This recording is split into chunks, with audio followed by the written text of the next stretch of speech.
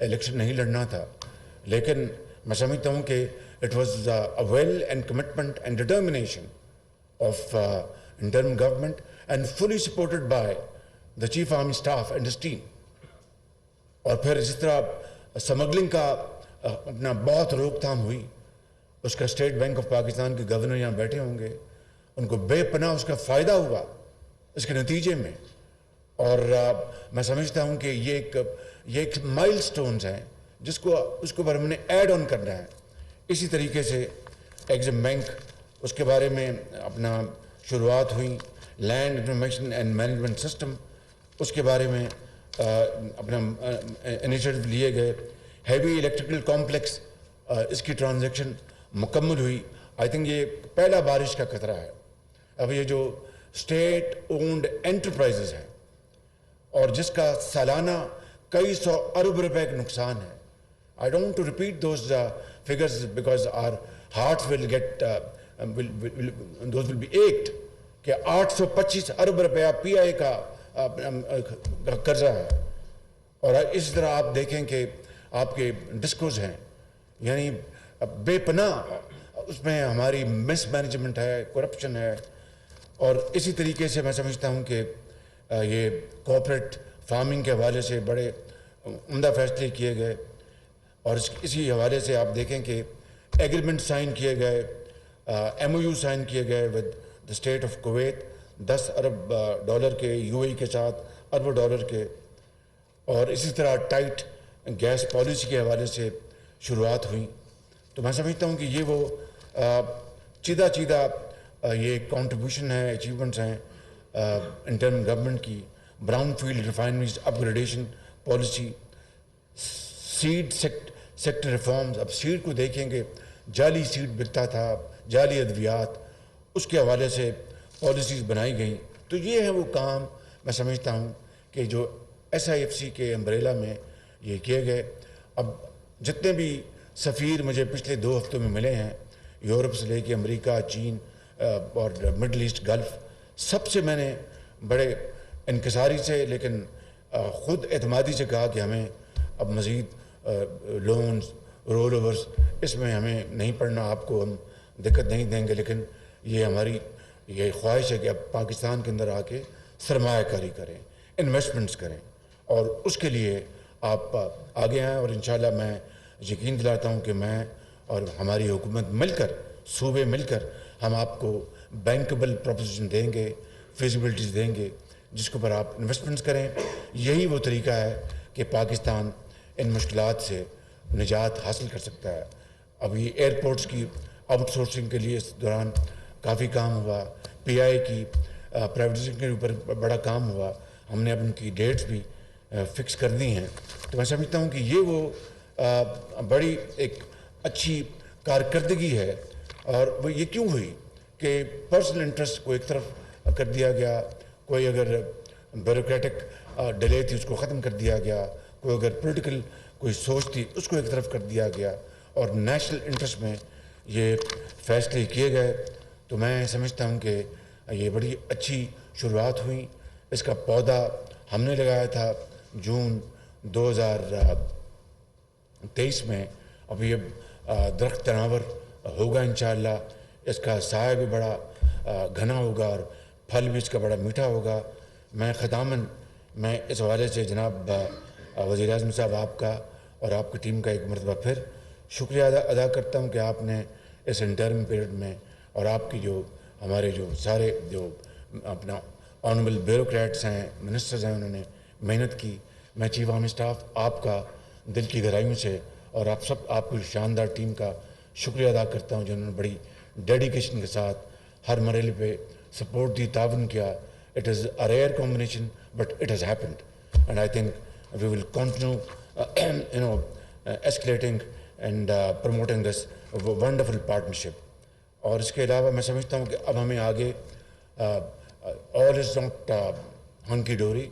اب آگے ہمیں بڑے کڑوے فیصلے کرنے ہیں، بڑے مشکل فیصلے کرنے ہیں، اور اس کا بوجھ ان طبقوں پہ پڑنا چاہیے جو اس بوجھ کو برداشت کر سکتے ہیں. ماضی میں ایسا نہیں ہوا. 76 سال کی تاریخ ہے کہ ایلیٹ کیپچر، ایلیٹ کلچر بنا، ایلیٹ اکانومی بنی، ان کے لیے سبسڈیز دی گئیں، ان کو مراد دی گئیں، اور جو غریب آدمی امپلائمنٹ، غربت، بے روزگاری، تعلیم، روزگار، اس کا جو حشر ہوا ہم سب کے سامنے ہے۔ تو اب یہ فیصلے یقیناً کڑوے ہیں، سخت فیصلے ہیں، لیکن اس کا بوجھ ان کے اوپر پڑنا چاہیے جو اس کو برداشت کر سکتے ہیں اور پھر آگے لے کر چل سکتے ہیں۔ غریب آدمی کو آگے وہ مہنگائی سے پسا ہوا ہے، اس کو ہم نے پروٹیکٹ کرنا ہے، ورنیبل سیگمنٹس کو۔ وہ انشاءاللہ نئے جو وزیر خزانہ آئے ہیں، میں نے ان کی خدمت میں جو گزارش کی ہے، اور چودھری امداد مسال صاحب بھی، اور پوری جو اکنامک ٹیم ہے، میں نے کہا کہ بجٹ کے اوپر جب ہم نے بنانا ہے، آگے بھی ہم نے جو IMF کے ساتھ لانگ ٹرم جو ڈسکشن کرنی ہے،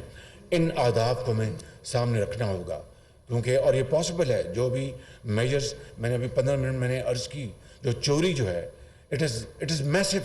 اس کو اگر ہم ریکور کر لیں اپنا ایون بائی 50%، تو کتنا ملک کے اندر ایک پورے پاکستان میں سکون ہوگا۔ اور یہ جو ادارے انٹرنیشنل جو یہ کہتے ہیں، آپ بات کر دیتے ہیں کہ یہ ہم ریکوری کریں گے، آپ نے ان کی ٹیکس لگائیں اور ٹیکس لگائیں، ان کو بھی ذرا ہوش آ جائے گا کہ بھائی واقعی اب پاکستان کے اندر ایک میننگ فل کام ہو رہا ہے، اور ایک پوری طرح چاروں صوبے اور وفاق مل کر اس عظیم کام کو اپنا انجام دینے کے لیے اپنی تمام توانائیاں اور اپنی تمام جو ایفرٹس ہیں وہ بروئے کار لا رہے ہیں۔ تو میں سمجھتا ہوں کہ ختاماً میں آپ کا ایک دفعہ پھر سب کا فرداً اور اجتماعاً شکریہ ادا کرتے ہوئے میں گوش گزار ہوں تمام صوبوں کے وزرائے اعلیٰ سے کہ میں آپ کی خدمت میں عرض کروں گا، میں آپ کے پاس خود بھی حاضر ہوں گا، آئیں مل کر پاکستان کو بنائیں، آئیں ہم اپنی انا، اپنی جو بھی ہماری سوچ ہے اس کو پاکستان کے حوالے سے اس کو اختلافات کو ان کو ختم کر دیں، دفن کر دیں، اور پاکستان کو اس کا مقام دلوانے کے لیے، جس کے لیے لاکھوں لوگوں نے قربانیاں دی